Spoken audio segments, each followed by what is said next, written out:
Hello मेरे प्यारे योद्धाओं, कैसे हैं। आशा है खूब अच्छे से आप लोगों की तैयारी चल रही और अंतिम समय में जिसकी आवश्यकता है उसको मैं समेट के बिहार का संपूर्ण परिचय समेट के लाया हूँ इस वीडियो में। और इसको पढ़ने के बाद मुझे लगता है एक दो क्वेश्चन सेट्स मैं इसमें इंक्लूड करूँगा इसके बाद के वीडियो में। तो आपका संपूर्ण बिहार से रिलेटेड कोई भी क्वेश्चंस पूछा जाएगा तो आपको कोई दिक्कत नहीं होगी। अब इसके लिए क्या है, सबसे पहले क्या है कि जैसे भारत का जो परिचय है, भारत का जो इतिहास है, प्राचीन इतिहास, वो समझ लीजिए एक तरह से बिहार के इतिहास पे ही निर्भर करता है। इसलिए उसके बारे में भी कि कब, जैसे चिरांद के बारे में, जैसे पाटलिपुत्र के बारे में, इसका भी हम अध्ययन अगले वीडियो में करेंगे। इस वीडियो में हम जानेंगे कि बिहार का संक्षिप्त परिचय नहीं, संपूर्ण परिचय क्या है, कहाँ से इसका लॉन्गिट्यूड है, क्या लेटीट्यूड है, क्या साक्षरता दर है, सारा अध्ययन करेंगे। कोशिश और मेरी कोशिश रहेगी संपूर्ण चीज़ समेटने का। और आपसे निवेदन है कि आप पूरा वीडियो देखें ताकि आपको कोई भी क्वेश्चन न छूटे। और मैं आपको इसके साथ साथ ट्रिक भी बताऊंगा कि जैसे बिहार जो है दो कह सकते हैं धर्म की जननी है। एक आप कह सकते हैं बौद्ध और एक कह सकते हैं जैन। तो दोनों जो संगीति वहाँ हुई है या संगीतियाँ हुई है उस पे उसका क्या ट्रिक है, उससे रिलेटेड क्वेश्चंस आते हैं तो आप क्या करेंगे, इसके लिए भी मैं ट्रिक इसमें समेटा हूँ। तो आइए देर न करें और हम लोग शुरुआत करते हैं। अब सबसे पहले हमने लिखा है बिहार। जैसे बिहार जो है पहले क्या होता था, उड़ीसा और बिहार दोनों मिलाकर के एक राज्य हुआ करता था। जब 1912 हुआ तो 1912 में फिर क्या हुआ कि दोनों एक थे। जब 1936 हुआ, मैं लिख दिया हूँ, 1 अप्रैल 1936 को क्या हो गया, बिहार और उड़ीसा दो अलग अलग स्टेट में डिवाइड हो गया। फिर उसके बाद ये जब जैसे 1, 9 और 15, तो 15 को जब हुआ है, 15 नवंबर 2000 को, जैसे इसमें 3 जब राज्य की बात आई थी तो छत्तीसगढ़ को जो है मध्य प्रदेश से काट के बनाया गया था, वो 1 नवंबर को हुआ था, 1 नवंबर 2000। फिर उसके बाद उत्तराखंड को उत्तर प्रदेश से काट के बनाया गया था। तो वो इसमें हर एक जगह ये किया गया कि पहाड़ी या जो संसाधन से प्राकृतिक संसाधन से भरपूर था उसी को लगभग काटा गया। सबको ये इच्छा थी, जैसे छत्तीसगढ़ वालों को थी कि मैं मध्य प्रदेश में हूँ तो मेरा विकास नहीं हो रहा। झारखंड वाले के मन में ये थी मंशा कि मैं बिहार में मिला हुआ हूँ, हमारा कोई है ही नहीं, औचित्य ही नहीं है, हमारा विकास ही नहीं हो रहा। इसी तरह उत्तराखंड वाले भी यही कह रहे थे। खैर इसका अपना अलग मसला है, हम लोग आते हैं। तो राज्य की स्थापना जो है 22 मार्च 1912 में उड़ीसा और बिहार संयुक्त रूप से थे।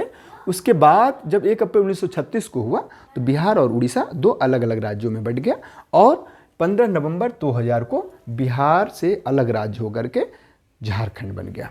तो इसकी अच्छा लॉन्गिट्यूड लैटिट्यूड हमेशा पूछा जाता है तो इस पर भी ध्यान देंगे, क्योंकि हमेशा आपको याद रखना है कि लॉन्गिट्यूड लैटिट्यूड से यदि कोई क्वेश्चन पूछ जाता है आदमी भूला जाता है। तो ध्यान रखना है अपने भारत के आसपास ही है। जैसे देखिए 24 डिग्री 20 मिनट और 10 सेकेंड ये जो अक्षांश है, और 27 डिग्री 31 मिनट 15 सेकेंड ये इसका अक्षांश है, और देशांतर जो है वो 83 डिग्री 19 मिनट और 50 सेकेंड और 18 डिग्री 17 मिनट 40 सेकेंड के बीच में इसका देशांतर है। अक्षांश और देशांतर आप समझ में आ गया होगा। ये समझने वाली चीज़ नहीं है, ये रटने वाली चीज़ है। हम लोग चर्चा करते हैं क्षेत्रफल का। तो जो इसका भारत में इसका 12वां स्थान है, भले ही जनसंख्या में तीसरा स्थान हो वो अलग बात है, लेकिन इसका 94,163 और अपने भारत का जो है वो 32 लाख के लगभग में है। तो हाँ, तो अब हम चर्चा करें। राजधानी इसका पाटलिपुत्र पहले हुआ करता था। कुसुमपुर, कुसुम मतलब फूल, पुष्पपुर, अजीमाबाद, ये सब पहले पुरानी राजधानी हुआ करती थी और इसकी स्थापना उदयन ने किया था। तो खैर पटना ध्यान रखना है, राजधानी पटना है। और पहले इसके अलग नाम क्या थे, पाटलिपुत्र, पुष्पपुर, कुसुमपुरा और अजीमाबाद, इन्हीं के नाम थे। फिर हम आते हैं कि उत्तर से दक्षिण और पूरब से पश्चिम कितना बड़ा है। वैसे तो आपने ये देख लिया कि 94,163 वर्ग किलोमीटर है इसका क्षेत्रफल।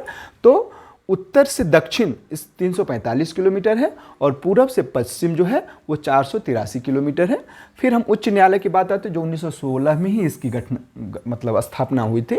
तो उच्च न्यायालय पटना में है वो 1916 में। और भाषा जो है हिंदी और द्वितीय भाषा जो है वो उर्दू है। राज्य की वृक्ष सबको एक नज़र में डाल दें, एक बार ध्यान रखें, क्योंकि बार बार जब होता क्या है कि एग्ज़ाम के समय में जब आप पढ़ते हैं तो ज़्यादा समझ में आता है। तो राजकीय वृक्ष जो है वो पीपल है, राजकीय चिन्ह जो है बोधि वृक्ष है, क्योंकि उसी के नीचे महात्मा बुद्ध को ज्ञान प्राप्त हुआ था, तो उसी को राजकीय चिन्ह भी कर दिया गया। पशु जो है बैल है, पहले रीछ हुआ करता था 2013 से पहले। पुष्प जो है गेंदा, और नदी जो है वो गंगा है, भारत की भी राष्ट्रीय नदी गंगा ही है। पक्षी जो है गोरैया है, और गोरैया के बारे में मैं एक छोटा सा बताऊं आपको कि गोरैया इतनी ज़्यादा प्रकृति प्रेमी होती है, और आप कह सकते हैं कि लक्ष्मी है। लक्ष्मी का मतलब है वो सारे चीज़ का, प्राकृतिक जो भी प्रकोप होगा या प्राकृतिक जो भी बदलाव होंगे उसका वो परिचय दे देती है अपने हाव भाव से। तो वो गोरैया जो है ये राजकीय पक्षी है। प्रार्थना, मेरी रफ्तार पे सूरज की किरणें राज करें, आप लोग तो जानते ही हैं। वैसे ये प्रश्न नहीं पूछा था, लेकिन फिर भी मैं क्या पता क्या पूछ दे, कहना कठिन है। गीत जो है, मेरे भारत के कंठहार तुझको शत शत वंदन विहार, तो ये आप जानते ही हैं। फिर प्रमंडल जो है, प्रमंडल मतलब आप कह सकते कमिश्नरी, ये 9 है। पटना, इसमें 6 जिले हैं। उसके बाद आप आते हैं मगध, इसमें 5 जिले हैं। सारण में 3 हैं, मुंगेर में 6 जिले हैं, दरभंगा में 3 हैं, कोशी में 3 जिले हैं, पूर्णिया में 4 हैं, भागलपुर में 2 हैं, और तिरहुत में 6। चूँकि तिरहुत में जो है वो पश्चिमी चंपारण से आ जाता है, इसलिए ये सबसे बड़ा प्रमंडल होता है। उसके बाद हम लोग आते हैं, जिला जो है वो 38 है, और नगर निगम 19 है। विधानमंडल, इसमें यहाँ 2 सदनी हैं, विधान परिषद भी है और विधानसभा भी है। विधानसभा जो है उसमें जो सीटों की संख्या है वो 243 है, और विधान परिषद जो है उसमें 75 है, और राज्यसभा में 40 सीट है, और लोकसभा में 40 सीट है, और राज्यसभा में यहाँ 16 सीट है। और आप अपने को कम मत समझिएगा, लीची में पहला स्थान, मखाना में पहला स्थान, शहद में वैसे दूसरा, और सब्जी में उत्तर प्रदेश के बाद दूसरा स्थान है, चावल गेहूं में तो 6ठा स्थान है, आप जानते ही हैं। अब हम लोग आते हैं बिहार की सीमा कहाँ से कहाँ तक लगती है। तो बिहार की सीमा जो है, बिहार के उत्तर में नेपाल है, और जब आप नेपाल की बात करते हैं और जब आप पूरब की तरफ चले जाते हैं किशनगंज के बगल में, तो वहाँ जो है वो क्या है, बंगाल लगता है। तो और इधर आ जाते हैं तो उत्तर प्रदेश लगता है, मतलब आप कह सकते हैं पश्चिम की दिशा में उत्तर प्रदेश लगता है, और फिर दाहिने तरफ मतलब ये झारखंड जो कट के मिला है तो वो लग जाता है। तो अब देखिए बिहार की सीमा में एक देश नेपाल, और 4 जो हैं राज्य जो है उत्तर प्रदेश, बंगाल और झारखंड। अब पूछ देगा कि झारखंड से कौन सी सीमा लगती है, बंगाल से कौन सी सीमा लगती है, तो किशनगंज की लगती है, आप जानते ही हैं। अब सबसे बड़ा जिला कौन है, हमेशा पूछा जाता है कि किसी भी राज्य का सबसे बड़ा जिला कौन होता है, तो सबसे बड़ा जिला जो है वो पश्चिमी चंपारण है, और ये किस प्रमंडल में है, मतलब मंडल में है, तो वो तिरहुत मंडल में है। और सबसे छोटा जो है वो शिवहर है। जनसंख्या में भारत में इसका 3रा स्थान है। सबसे पहला स्थान किसका है, तो आप जानते हैं उत्तर प्रदेश का है, लगभग अब 24 से 25 करोड़ हो गया, 27 भी हो गया, क्योंकि 2011 की बात है। और हमारा जो है स्थान वो 3रा है।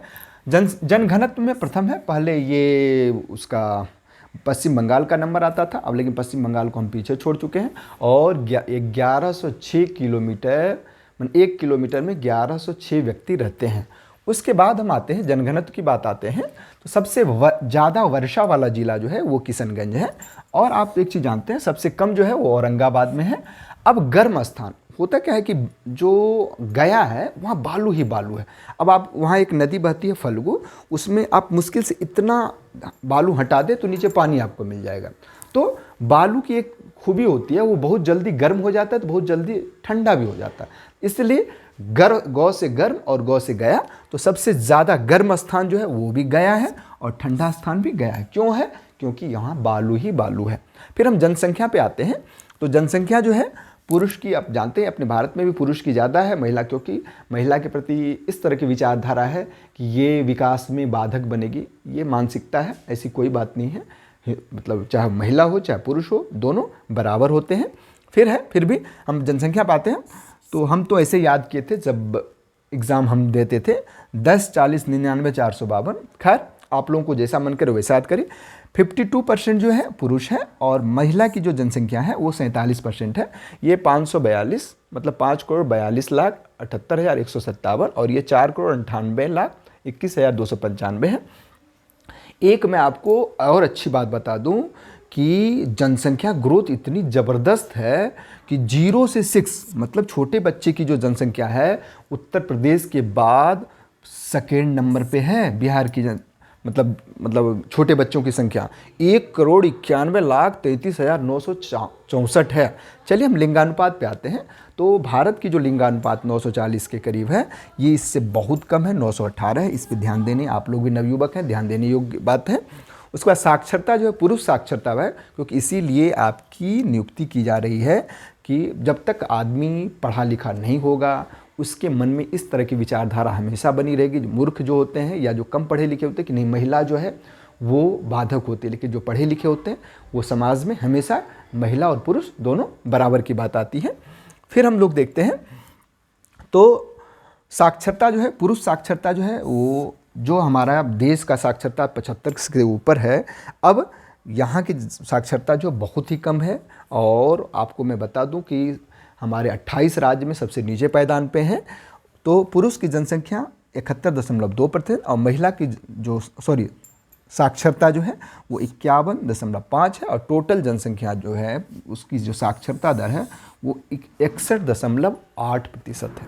और यदि हम आते हैं तो भले ही पटना बहुत ही अच्छा ज़िला है, विकसित है, पटना सबसे नगर है, लेकिन वहाँ की जो साक्षरता है वो रोहतास से कम है। तो हमेशा पूछा जाता है, और आप लोग गलती क्या करते हैं कि अरे पटना सबसे अच्छा ज़िला है, बड़ा ज़िला है, शहर है, तो पटना को चिन्ह लगाते हैं। ये भूल नहीं करना है। सबसे पढ़ा लिखा ज़िला चाहे पुरुष साक्षरता में हो चाहे महिला साक्षरता में हो, वो रोहतास है। फिर हम लोग आते हैं और महिला में भी और पुरुष में भी, और न्यूनतम में जब हम ऊंचा पढ़ते हैं तो नीचा भी पढ़ना चाहिए। तो न्यूनतम में सबसे कम पुरुष साक्षरता वाला ज़िला जो है वो पूर्णिया है, और महिला साक्षरता वाला ज़िला सहरसा है।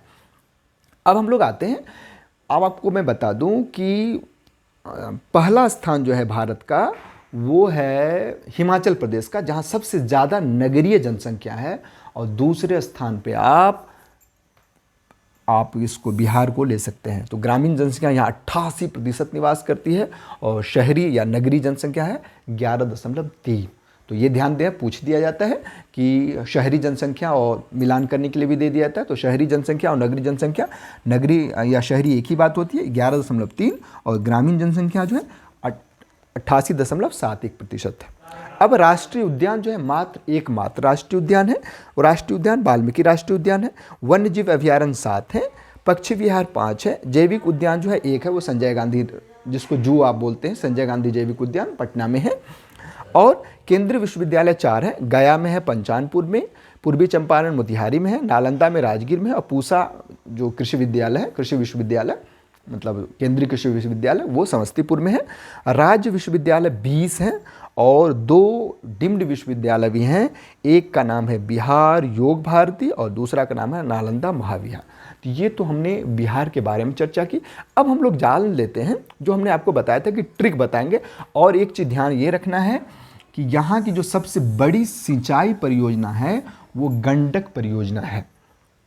अब हम लोग चर्चा करते हैं। हमने आपको बताया कि 2 जो धर्म है बहुत बड़े, अभी देखिए चीन का या जापान का, उधर हम चले जाते हैं पश्चिम एशिया की तरफ, तो सबसे बड़ा जो होता था वो मतलब ये उसकी जो उत्पत्ति है वो कहाँ है, आपके बिहार में। और उस बिहार में अब उसको याद करने का क्या ट्रिक है मैं आपको बता दूं। जैसे दो जैन संगति हुई और 4 बौद्ध संगति हुई। तो 2 जो ये हुई जैन संगति, वो एक बिहार में हुई और एक वल्लभी मतलब गुजरात में हुई। और बौद्ध संगति 4 हुई, 4 में 3 फर्स्ट, सेकेंड और थर्ड ये आपके बिहार में हुई, और चौथा मात्र कनिष्क कुंडल वन में हुई। तो इसमें इसका ट्रिक मैं आपको बता दूं। देखिए कितना अच्छा, जब हम थे पढ़ाई कर रहे थे, पढ़ाई करने का मतलब पढ़ाई तो अभी भी करते हैं, जब हम आपके तरह नौकरी की तैयारी करते थे, अब तो मान लीजिए नौकरी में है पहले, तो उसके लिए हमने ट्रिक बनाया था आ का ओ क। अब देखिए कितना अच्छा है। आ से आजाद शत्रु, का से कालाशोक, ओ से अशोक, क से कनिष्क। ये फर्स्ट, सेकेंड, थर्ड, फोर्थ, ये इनके शासन काल में हुआ। आ का ओ क, आ से आजाद शत्रु, का से कालाशोक, ओ से अशोक, क से कनिष्क। अब फर्स्ट 483 में हुआ, और दूसरा जो हुआ 383 में। अब देखिए फर्स्ट जब 483 में जब आज़ाद शत्रु हुआ तो उस समय हमारे मतलब जो भारत थी, मतलब मगध थी, उसकी राजधानी राजगृह हुआ करती थी, इसलिए राजगृह में हुआ था और इसके जो अध्यक्ष थे वो महाकश्यप थे। दूसरे में जो थे, अब देखिए इसका भी मैं ट्रिक बनाया हूँ। अब ये आपको मैं पहले तो आ का औ का में आपको समझ में आ गया होगा। आ से आजाद शत्रु, का से कालाशोक, औ से अशोक और क से कनिष्क। अब हम लोग आते हैं तो दूसरी जो उस समय भी जो राजधानी थी वो वैशाली थी, इसलिए वैशाली में हुई। तीसरी क्या हो गई, वो पाटलिपुत्र हो गई। और चौथा जो है वो कुंडल वन में। हाँ, तो प्रथम शताब्दी में ये उस समय जो हमारा कनिष्क हुआ करते थे, मतलब देश के शासक, तो वसुमित्र अध्यक्ष थे और सुघोष उपाध्यक्ष थे। उस समय के लिए मैं उसका बड़ा अच्छा ट्रिक बनाया हूँ और मुझे लगता है कि आपको भी सहूलियत होगी। देखिए, मोगली पुत्र तिस, मोगली, फिर देखिए पुत्र और तिस, ये दो, 1 2 3, इसलिए ये तीसरे वाले मोगली पुत्र तिस, इसलिए ये तीसरी संगति में हुई। और सर्वकामी, 100 ऐसे लिखते हैं, सर्व मतलब र के तरह लिखते हैं, मतलब सेकेंड। मैं जो याद किया था इसलिए मैं आपको बता रहा हूँ। और इसके लिए तो 2 थे, एक अध्यक्ष थे, एक उपाध्यक्ष थे। पहले उपाध्यक्ष की परंपरा नहीं हुआ करती। तो ये आपका संपूर्ण परिचय हुआ। फिर हमने बताया आपको कि फर्स्ट संगति 310 इसमें पाटलिपुत्र स्थूलभद्र की अध्यक्षता में हुई थी और दूसरी जो हुई वल्लभी में देवार्जी श्रमण के अध्यक्षता में हुई थी। तो ये आपका बिहार है। अब जो हमारा नया वीडियो होगा उसमें मैं कोशिश करूँगा कि आपको क्वेश्चंस जो चाहे बीपीएससी में पूछा गया है, या पिछले एग्ज़ाम में पूछे गए हैं, उसको इंक्लूड करूं, ताकि वो आपको आराम से आपकी बौद्धिक क्षमता को परिवर्धित करके आपको परीक्षा में आपकी परीक्षा में सफलता सुनिश्चित करेंगे। तो डू योर बेस्ट, खूब मन से पढ़िए और पूरा वीडियो ज़रूर देखिए।